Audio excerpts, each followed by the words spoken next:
Hello అండి, welcome to మావి చిగురు స్టోరీస్. ఈరోజు కథ మా నాన్నకు పెళ్ళి.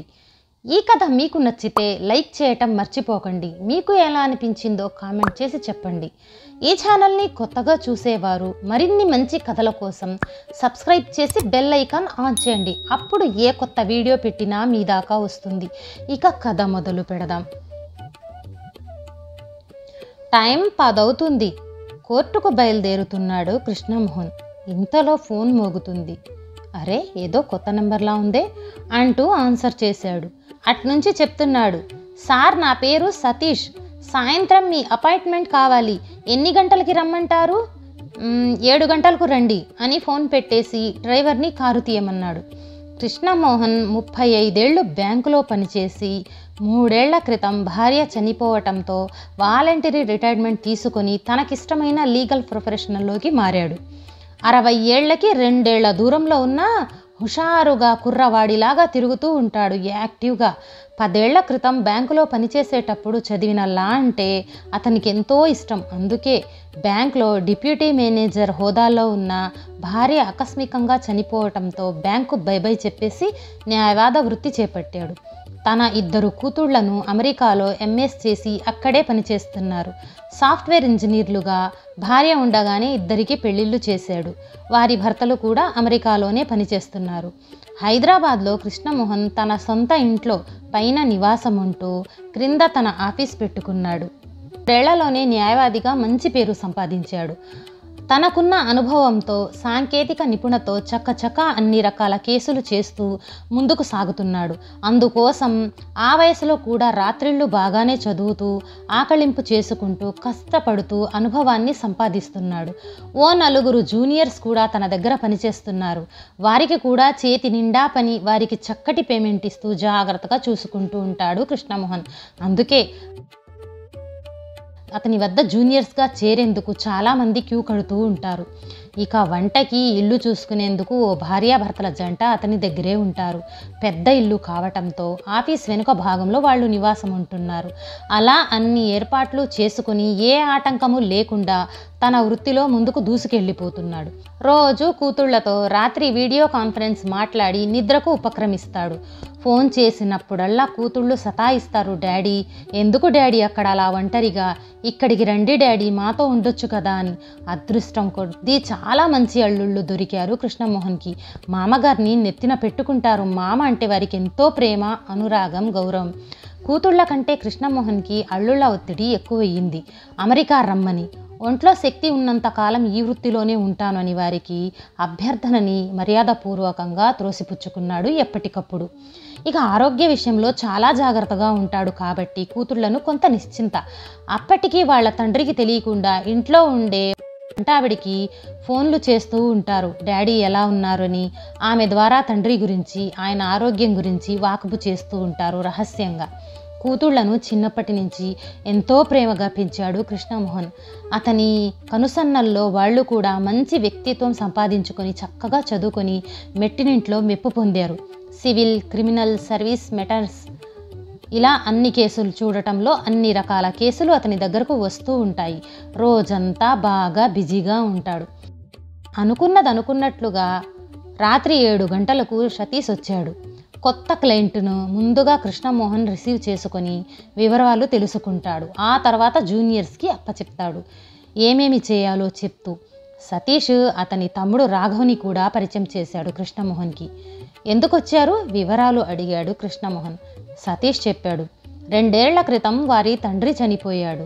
ఆయనకి సంతానం 2 కొడుకులే. సతీష్, రాఘవ్ కొడుకులు. కోడళ్ల ఆంతర్యం గ్రహించిన ఆయన ముందు చూపుతో తన ఆస్తి అంతా భార్యకే చెందుతుందని, ఆమె తదంతరం పిల్లలకి చేరి సమానంగా పంచమని వీలునామా రాసి మరీ చనిపోయాడు. అందుచేత వారికి ఆస్తి చేజిక్కించుకునే అవకాశం లేదు. వారి భార్యల ఒత్తిడి ఎక్కువైంది. ఎలాగైనా అత్తగారి దగ్గర నుంచి ఆస్తి తమ చేజిక్కించుకోవాలని. సతీష్, రాఘవ్ చదువులు అంతంత మాత్రమే అవడంతో ఉద్యోగాలు చిన్నవే. ఆస్తి ఎంత ఉన్నా అనుభవించే హక్కు తమకు లేదు. అందుచేత కృష్ణమోహన్ దగ్గరికి వచ్చారు. ఎలాగైనా తమ తల్లి ఆస్తి తమకు వచ్చేలా చూడమని. వారిచ్చిన పత్రాల కాపీలు తీసుకుని చూశాడు కృష్ణమోహన్. ఆస్తి బాగానే ఉంది. మొత్తం విలువ 6 కోట్ల పైనే ఉంటుంది. కానీ అంతా వారి తల్లి పేరుతోనే వీలునామా రిజిస్టర్ చేయబడి ఉంది. వీళ్లకు ఆమె తదనంతరం మాత్రమే హక్కులు వస్తాయి. ఆమె పేరు చూశాడు. పారిజాత లక్ష్మి అని ఉంది. ఈ పేరు ఎక్కడో విన్నట్లుందే అనుకున్నాడు. మాటల్లో అడిగారు, ఏ ఊరు మీది అని. సతీష్ చెప్పాడు. వాడి తండ్రిది విజయవాడ, తల్లిది కావలి. సతీష్ ప్రతిమల్లాడుతూ అడిగాడు, సార్ ఎలాగైనా ఆస్తి మాకు దక్కేలా చూడండి సార్, మీరు అడిగిన ఫీజు ఇస్తాము అని. మీ తల్లిగారు మీతోనే ఉంటున్నారా అన్నాడు. లేదు సార్, మా భార్యలకు ఆవిడంటే పడదు, అందుకే వనస్థలీపురం శారదాంబ వృద్ధాశ్రమంలో చేర్చాము అన్నారు ఇద్దరూ ఒకే మాటగా. పేపర్స్ మళ్ళీ ఒక మారు చూశాడు. ఆవిడ వయస్సు 52. విషయం అర్థమైపోయింది కృష్ణమోహన్కి. అందరూ బలవంతంగా ఆమెను వృద్ధాశ్రమంలో చేర్చినట్టున్నారు.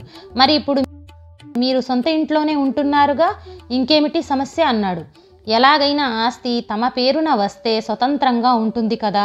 ఇప్పుడు ప్రతీదీ అమ్మమని అడగాలి. అందుకు మా భార్యలు ఒప్పుకోవటం లేదు. మీరే ఎలాగైనా ఉపాయంతో మా ఆస్తిని అమ్మ నుంచి మా పేరుతో మారేటట్లు చేయాలి అన్నారు. అడిగితే ఎంతైనా ఇచ్చేటట్లున్నారు ఫీజు. తప్పకుండా చూస్తాను, 2 రోజులు టైం ఇవ్వండి అని ఆలోచించి మీకు ఫోన్ చేస్తాను అన్నాడు కృష్ణమోహన్. వాళ్ళు వెళ్ళిన తరువాత వనస్థలీపురం శారదాంబ వృద్ధాశ్రమం అడ్రస్ గూగుల్లో వెతికాడు. అడ్రస్, ఫోన్ నెంబర్ 2 దొరికాయి. ఆ రోజు మిగతా క్లయింట్స్తో మాట్లాడి డిన్నర్ చేసేటప్పటికి 10 దాటింది. కూతుళ్ళు అల్లుళ్లతో 1 గంట మాట్లాడి పడుకున్నాడు. పొద్దున్నే యోగా, ధ్యానం, స్నానం, పూజ ముగించుకుని వచ్చేసరికి 8 అయ్యింది. రోజు 9ంటికి టిఫిన్ చేసి కింద ఆఫీస్లో కూర్చొని 10ంటికి కోర్టుకి బయలుదేరతాడు.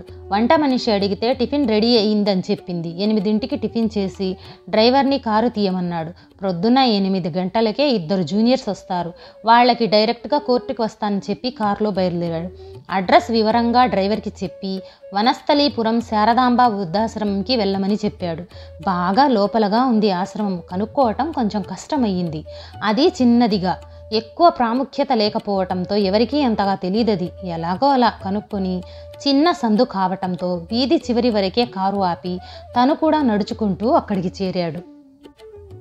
బయట వాచ్మెన్ని అడిగాడు, పారిజాత లక్ష్మి పేరు గల ఆవిడ్ని పిలవమని. వాడికి తన వివరాలు చెప్పాడు. చాలా పురాతనంగా పాడుబడ్డ ఇల్లులాగా ఉందది. ఎక్కువ మంది కూడా లేనట్లున్నారు అందులో. అక్కడ కూర్చునేందుకు ఏమీ లేకపోవటంతో వరండాలో నిల్చున్నాడు.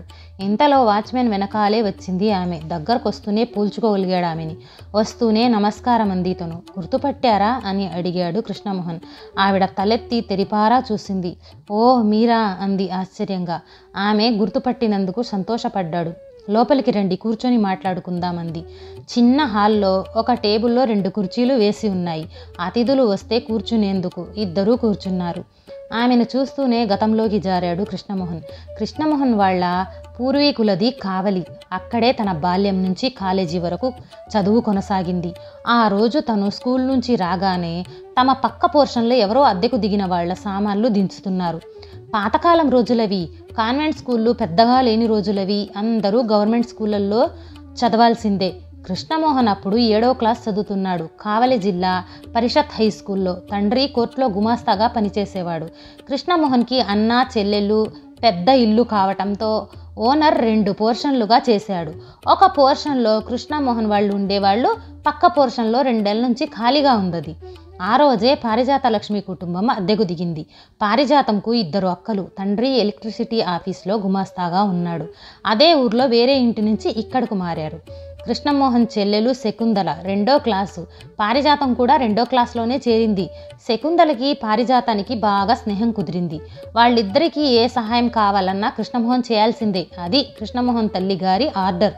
తల్లి మాట అంటే కృష్ణమోహన్కి వేదవాక్కు. ఎందుకో ఆమె పారిజాతం అంటే ఆమెకి అమితమైన ఇష్టం. అందరికంటే ఆమెను ప్రత్యేకంగా చూసేది. ఆమెకు నచ్చిన విషయాల్లో మొదటిది పారిజాతం అన్న పేరు, 2వది చలాకీగా అందంగా ఉండేది. పోత పోసిన బొమ్మలాగా ఉండేది. స్కూల్లో కూడా పారిజాతం అందరిలో ప్రత్యేకంగా ఉండేది. చిన్నపిల్ల అయినా అణుకగా, ఎంతో ఒద్దిగ్గా తన తల్లికి అన్ని పనులు చేసి పెడుతూ ఉండేది. అందుకే కృష్ణమోహన్ తల్లికి పారిజాతం అంటే అంత ఇష్టం. మరి ఆ 2 కుటుంబాలు చక్కగా అమరికలు లేకుండా ఒక్కటిగా ఉండేవాళ్ళు. ఏ పండుగైనా, ఫంక్షన్లైనా అందరూ కలిసిమెలిసి ఆనందించేవాళ్ళు. అలా 2 ఏళ్ళు గడిచాయి. పిల్లలందరూ సరదాగా ఆటలు కబుర్లు ఒకటేమిటి ఆనందంగా గడిపేవాళ్ళు. పెద్దవాళ్ళు ఒకరిలో సహాయం చేసుకుంటూ ఒద్దికగా ఉండేవాళ్ళు. 2 ఏళ్ళు ఇట్టే గడిచిపోయాయి. అనుకోకుండా పారిజాతలక్ష్మి వాళ్ళ నాన్నకి వేరే ఊరు బదిలీ అయ్యింది. ఆ విషయంలో అందరూ ఉదాసీనులయ్యారు. పెద్దలు పిల్లలు విడిపోతున్నందుకు ఎంతో బాధపడ్డారు. ఆ రోజుల్లో ఇప్పటిలా ఫోన్లు మొబైళ్ళు ఉండేవి కావు. ఇళ్లలో ఉత్తరాలతోనే సంగతులు తెలిసేవి. అవి కూడా మెల్లగా వారం రోజులు పట్టేవి చేరేందుకు. కొద్ది కాలం ఇరు కుటుంబాల మధ్య ఉత్తరాల ద్వారా సంగతులు తెలిసేవి. మెల్లమెల్లగా అవి కూడా ఆగిపోవటంతో సమాచారాలు ఆగిపోయాయి. కానీ కృష్ణమోహన్ మనసులో మాత్రం పారిజాతలక్ష్మి పేరు, ఆమె రూపం అలా ముద్రించి ఉండిపోయింది. మరలా ఇన్ని రోజులకు ఆమెను చూశాడు. వయస్సులో వచ్చిన మార్పు తప్ప చిన్నప్పటి పోలికలు ఏమీ మార్పు కనిపించలేదు. తన తల్లి చిన్నప్పుడు ఆమె గురించి చిదిమి దీపం పెట్టుకోవచ్చు ఈ పిల్లతోటి అంటూ ఉండేది. చిన్న వయస్సులో ఆ మాట తనకు అర్థమయ్యేవి కావు. కానీ ఇప్పుడు ఆమెను చూస్తుంటే ఆ మాట నిజమని తన మనసు తెలుస్తుంది అనుకున్నాడు. అలా తననే చూస్తూ ఏమీ మాట్లాడకపోవటంతో పారిజాతం మెల్లగా దగ్గి, కృష్ణమోహన్ గారు అంది. ఆ పిలుపుతో ఈ లోకంకొచ్చాడు. పేరు గుర్తున్నదన్నమాట అన్నాడు నవ్వుతూ. ఎందుకుండదు, బాల్యం ఎవరికైనా జీవితాంతం గుర్తుంటుంది అంది. ఎలా ఉన్నారు అన్ని వివరాలు అడిగింది. తన విషయాలు అన్నీ చెప్పాడు. తెల్ల డ్రెస్ వేసుకోవటం గమనించి మీరు అడ్వకేట్గా ఉన్నారా అంది. అవును అన్నాడు. తన విషయాలు చెప్పింది. డిగ్రీ వరకు చదువుకుంది. 2 అక్కలకు పెళ్లిళ్ళు చేయటంతో ఆస్తులు కరిగిపోయాయి. ఆ బాధతో తండ్రి మంచం పట్టి చనిపోవటంతో తనకు ఎలాగో అలా పెళ్లి చేయాలని తల్లి తపన పడి 2 మగపిల్లలున్న గోవిందరావునిచ్చి చేసింది. ఆ 2 పిల్లలకైతే తల్లినయ్యాను, కానీ తను మాత్రం తల్లి కాలేకపోయింది. ఎందుకంటే అప్పటికే గోవిందరావు పిల్లలు పుట్టకుండా ఆపరేషన్ చేయించుకున్నాడు. సవతి తల్లి కావటంతో తను ఎంత ప్రేమ చూపించినా పిల్లలకి మాత్రం ఆమెపై ప్రేమ కలగలేదు. ఆ దూరం పెద్దయ్యే కొద్దీ ఇంకా పెరిగింది. భర్తకు మాత్రం తనపై అమితమైన ప్రేమ ఉండేది. అందుకే బ్రతికుండగానే ఆస్తి మొత్తం ఆమె పేరుతో వీలునామా రాసేశాడు. 2 ఏళ్ల క్రితం భర్త హఠాత్ మరణంతో ఆమె ఒంటరిదయ్యింది. కోడళ్ళు కొడుకులు ఆమెను పట్టించుకోవటం మానేశారు. ఆస్తి కోసం రోజు నానా మాటలు అనేవారు. అది భరించే ఓపిక పోయింది ఆమెకి. అందుకే ఓల్డేజ్ హోమ్ చేర్పిస్తానని కొడుకులంటే సరే అని ఒప్పుకుంది. అవన్నీ చెప్పేటప్పుడు చాలా నిర్లిప్తం గోచరించింది ఆమె ముఖంలో. ఏదో తెలియని ఒంటరితనం ఛాయలు స్పష్టంగా కనిపించాయి.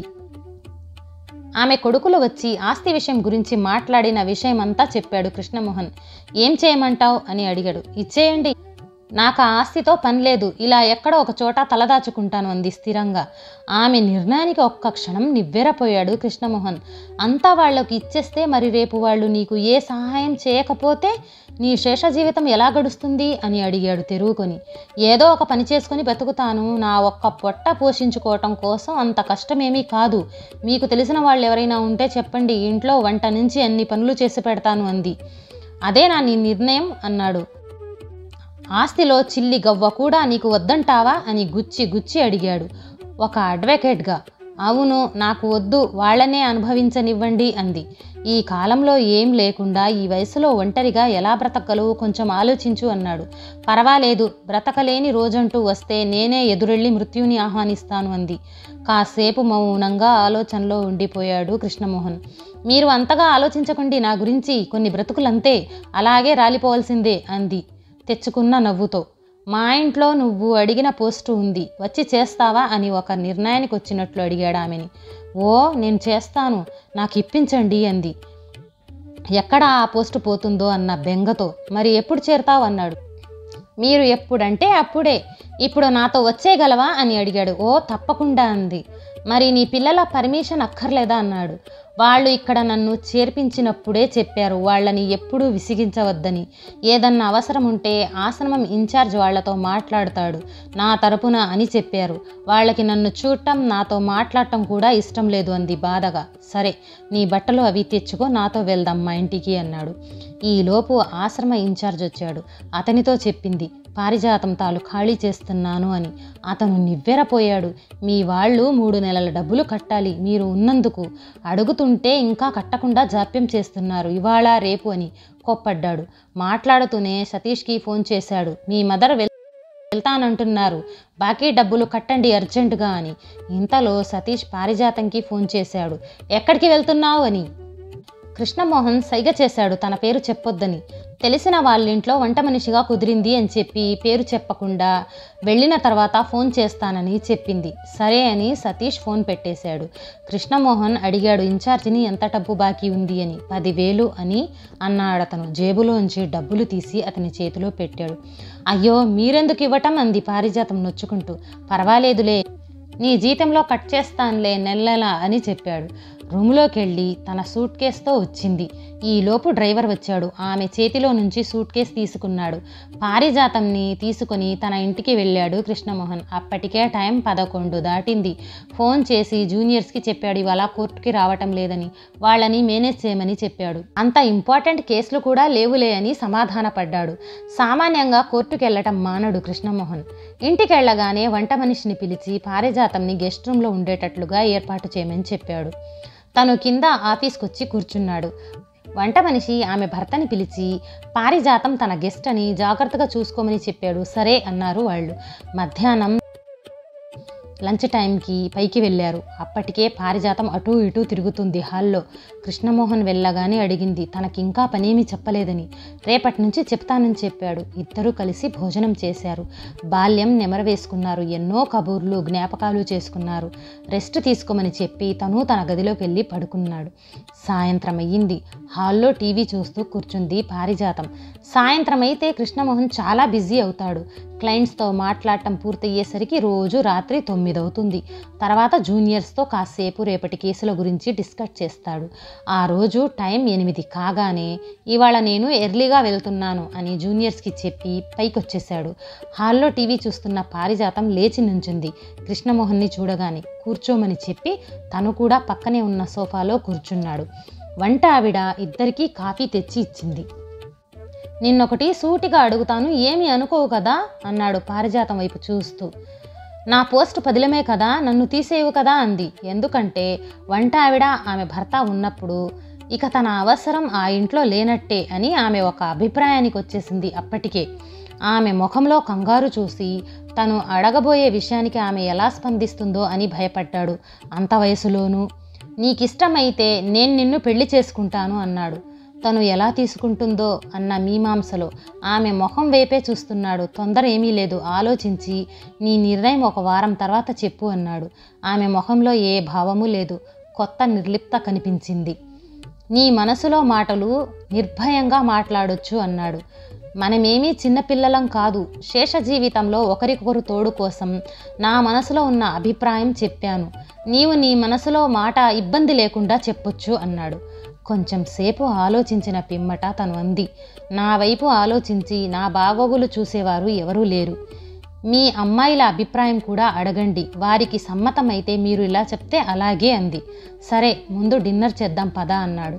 భోజనం చేసిన తర్వాత వీడియో కాన్ఫరెన్స్లో ఇద్దరు కూతుళ్ళకి పారిజాతం కథ మొత్తం చెప్పాడు. తను తీసుకున్న నిర్ణయం కూడా చెప్పాడు. కూతుళ్ళు అల్లుళ్ళు అందరూ లేచి నిలబడి ఒక్కసారిగా చప్పట్లు చరిస్తూ తన ఆనందం వెలిబుచ్చారు. ఎంతో హ్యాపీగా ఉంది డాడీ ఇవాళ అన్నారు. మరి మా మమ్మీని చూపించండి అని అడిగారు ఉత్సాహంతో. పక్కన కూర్చున్న పారిజాతం వైపు ల్యాప్టాప్ తిప్పాడు. అందరినీ ఆప్యాయంగా పలకరించింది ఆమె. ఏ అమరికలు లేకుండా మాట్లాడింది. తను కేవలం నీడ కోసం అడిగితే మీ డాడీ తన జీవితాన్ని నాకు పంచుతున్నారు అంది. ఆనంద భాష్పాలతో గొంతు బొంగురుపోతూ ఉండగా, నేను ఇందుకు అర్హురాలిని అవునో కాదో నాకు తెలీదు అని గద్గదికంగా అంది. కృష్ణమోహన్ కూతుళ్ళు, అలా అనకండి మమ్మీ, ఇక మా డాడీని మీ చేతుల్లో పెడుతున్నాము. మేము ఇక్కడ ఉన్నా మా మనసంతా అక్కడే ఉంటుంది. రోజు రాత్రి మాట్లాడే వరకు ఆతృతగానే ఉంటుంది మాకు. ఈ రోజు నుంచి మేము కొంత రిలాక్స్ అవుతామన్నారు సంతోషంగా. అల్లుళ్ళు కూడా వరుసలు కలిపి అత్తయ్య గారు అంటూ వాళ్ళ మామగారి గురించి ఎన్నో గొప్పలు చెప్పారు. రోజు 11 వరకు మాట్లాడేవాళ్ళు. ఆ రోజు తెల్లవారుజాము 3 అయ్యింది. కూతుళ్ళు అల్లుళ్ళు ఇద్దరికీ అమెరికాలోనే పెళ్లి చేస్తామని బలవంతం చేశారు. ఒప్పుకోక తప్పలేదు కృష్ణమోహన్కి. ఎన్నోసార్లు రమ్మన్నా బ్యాంకులో బిజీగా ఉండటంతో అమెరికా వెళ్ళలేకపోయాడు. భార్య చనిపోయిన తర్వాత న్యాయవాద వృత్తిలో పడి ఇదిగో వస్తా అదుగో వస్తా అంటూ పొడిగిస్తూ వస్తున్నాడు. ఇప్పుడు ఇక వెళ్ళి తన కూతుళ్లను అల్లుళ్లను చూసి రావచ్చు అనుకున్నాడు. అందరూ బై చెప్పి సెలవు తీసుకున్నారు. ల్యాప్టాప్ మూసేసి మళ్ళీ అడిగాడు, నీకు ఇష్టమే కదా అని. పారిజాతం ఏమీ మాట్లాడకుండా కృష్ణమోహన్ పాదాలను తాకింది. 2 కన్నీటి బొట్లు అతని పాదాలను స్పృశించాయి. నీ ఆస్తిని మీ పిల్లల పేర రాసేసి మనం అమెరికా వెళ్ళి పిల్లల సమక్షంలో పెళ్ళిళ్ళయ్యేంత వరకు ఇలానే విడివిడిగా ఉందాం. ఈ ఇంట్లో నీకు అన్ని స్వేచ్ఛలు ఉన్నాయి, నీవు సంతోషంగా ఉండొచ్చు అన్నాడు కృష్ణమోహన్.